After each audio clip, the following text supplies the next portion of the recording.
ইউনুস ম্যাজিকে এবার পদ্মার চেয়েও দীর্ঘ আরো এক সেতু হবে বাংলাদেশে। তবে এটি কেবল বাংলাদেশের নয়, এটি হতে চলেছে এশিয়ারও দীর্ঘতম নদী সেতু।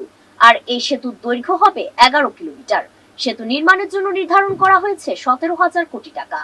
জাপানের একটি কোম্পানির অর্থায়নে এই সেতু নির্মাণ করতে চলেছে বাংলাদেশ। তবে ঠিক কবে এই সেতুর নির্মাণ কাজ শুরু হবে আর কবে শেষ হবে তাই জানবো প্রতিবেদনে। যেখানে একদিন পদ্মা সেতু ছিল স্বপ্নের সমান বড়, আজ সেখানে বাংলাদেশ নিজেই গড়ছে নতুন এক ইতিহাস। দক্ষিণাঞ্চলের দীর্ঘশ্বাস যেন এবার সত্যি গুছতে চলে। সাধারণ ফ্যানের দিন শেষ, আকিস ফ্যানে বাংলাদেশ। নির্মিত হতে যাচ্ছে এশিয়ার দীর্ঘতম নদী সেতু। ভোলা ও বরিশালকে স্থলপথে যুক্ত করতে তৈরি হচ্ছে এক নতুন মাইলফলক, যার দৈর্ঘ্য হবে 11 কিলোমিটার। পদ্মা সেতুর দৈর্ঘ্য যেখানে 6.15 কিলোমিটার, সেখানে প্রায় দ্বিগুণ দৈর্ঘ্য এই সেতু দেশের যোগাযোগ ব্যবস্থায় আনবে বৈপ্লবিক পরিবর্তন। নির্মাণ ব্যয় ধরা হয়েছে 17,000 কোটি টাকা। পদ্মা সেতুর ব্যয়ের তুলনায় তা অনেক কম হলেও এর অর্থনৈতিক ও কৌশলগত গুরুত্ব নিঃসন্দেহে অনেক বেশি।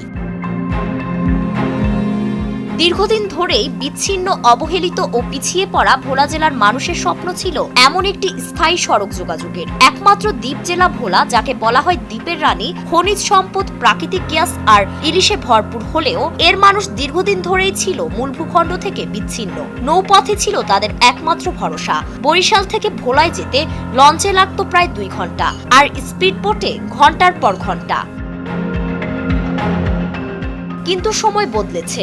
ভোলার বেদুরিয়া ফেরিঘাট থেকে বরিশালের লাহারঘাট পর্যন্ত সেতু নির্মাণের উদ্যোগ এবার বাস্তব হয়ে উঠেছে। এরই মধ্যে সম্ভাব্যতা যাচাই, ভূমি জরিপ ও স্থান নির্ধারণের কাজ শুরু করেছে বাংলাদেশ সেতু কর্তৃপক্ষ।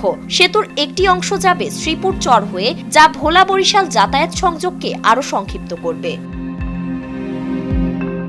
সরকার শুরুতেই এই প্রকল্পে বিদেশি সহায়তা আনার চেষ্টা করেছে। জাপানের একটি কোম্পানির সঙ্গে চলছে আলোচনার প্রক্রিয়া। জাপান না করলে পরিকল্পনায় রয়েছে কোরিয়া, আর কোরিয়াও এগিয়ে না এলে শেষ ভরসা বাংলাদেশের নিজস্ব অর্থায়ন, অর্থাৎ সেতু হবেই। কারণ এটা কেবল একটি অবকাঠামো নয়, একটি অঞ্চলকে বদলে দেওয়ার প্রতিশ্রুতি। এই সেতু নির্মাণ হলে শুধু ভোলা ও বরিশালের মধ্যে সরাসরি যাতায়াতই নয়, জাতীয় গ্যাস সরবরাহ ব্যবস্থাতেও আসবে নতুন মাত্রা। দক্ষিণাঞ্চলের কৃষিপণ্য, মাছ, এমনকি ইলিশ পরিবহনের ক্ষেত্রেও এই সেতু এনে দেবে নতুন গতি। আর্থসামাজিকভাবে যা এক যুগান্তকারী পরিবর্তন। বছরের পর বছর ধরে সেতুর প্রতিশ্রুতি শুনে শুনে হতাশায় ডুবে থাকা মানুষের চোখে এবার একটু আশার আলো জ্বলছে। সাবেক সরকারের আমলে 2018 সালেই শুরু হওয়ার কথা ছিল এর নির্মাণ কাজ। বরাদ্দ হয়েছিল কোটি কোটি টাকা, কিন্তু বাস্তবে সেতুর রডও গাঁথা হয়নি। হাসিনা সরকারের এই অদৃশ্য প্রকল্পকে এবার আলোর মুখ দেখাতে চলেছে অন্তর্বর্তী সরকার। এটি কেবল একটি সেতু নয়, এটি একটি অঞ্চলের সম্ভাবনার সেতু। খনিজ সম্পদে ভরপুর এই অঞ্চল, যেখান থেকে প্রতি বছর আসে 1.5 থেকে 2 লক্ষ মেট্রিক টন ইলিশ। এবার ভোলাবাসীর কণ্ঠস্বর কেবল নদীর ওপার থেকে নয়, সারা দেশ থেকে শোনা যাবে।